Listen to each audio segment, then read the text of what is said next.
how to convey the journey of attention, what it might take to focus your attention on an archetypical form of consciousness. If you presume to practice Kundalini Yoga, it's definitely Shiva. This is the conceptual part of this archetypical yogi that you're, or call it Baba Siddhi Chand, that same form. That. And it's the process of bringing that image to life within your own biological, psychological being.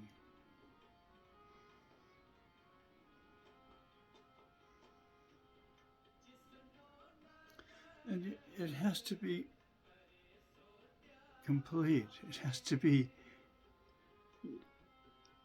not just savant anymore. It has to reach the point of where the consciousness becomes what it is.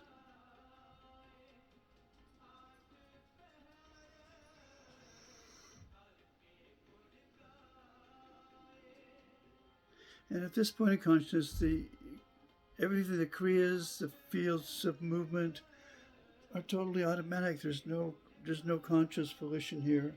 This is just flowing in the form of whatever's coming through. There's a background kirtan, of course.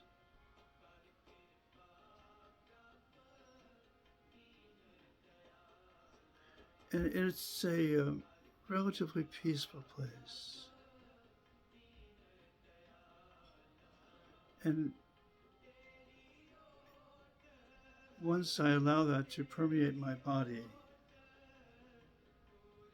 or once it's being blessed that it can permeate this body, this form,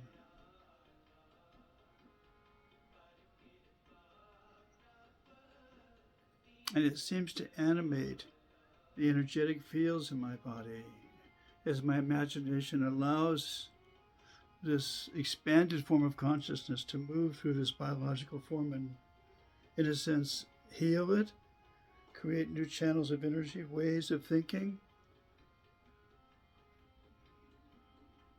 And you pretty much allow the form, the sushumna, the central channel, the image of the yogi sitting in that central channel, moving up and down the multi-layered levels, dimensions of possible consciousness, expressions, frequency levels, vibrational, all of that. And you have to find a stable place in the midst of all of that to observe. And you have to be able to observe yourself observing, and it's that fun hall, that place of mirrors. Wherever you look, you just start to see yourself.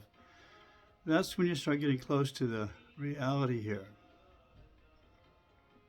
So focus your attention on the form of who you are. Yogi. Set that form. And that, as you embed that form in your real reality, everything but you, and that carries you across those places in consciousness that are unsolvable. Then it becomes devotion. How can this be? Can this be a service? If it's possible, let it be.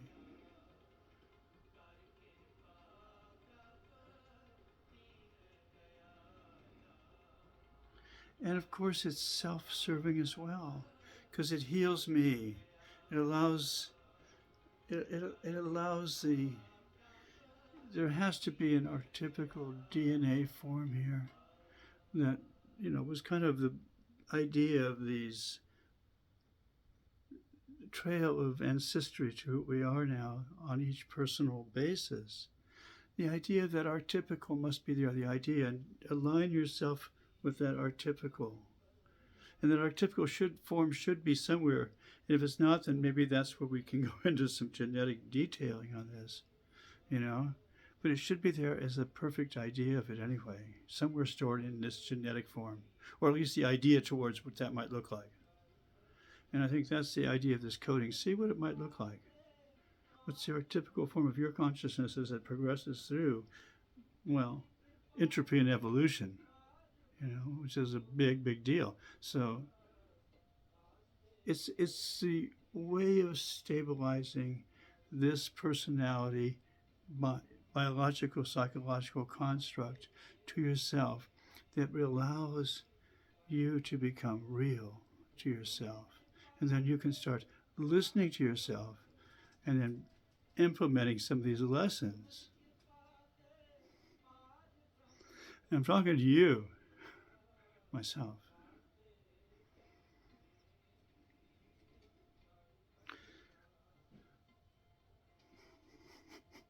We'll see who wins this argument.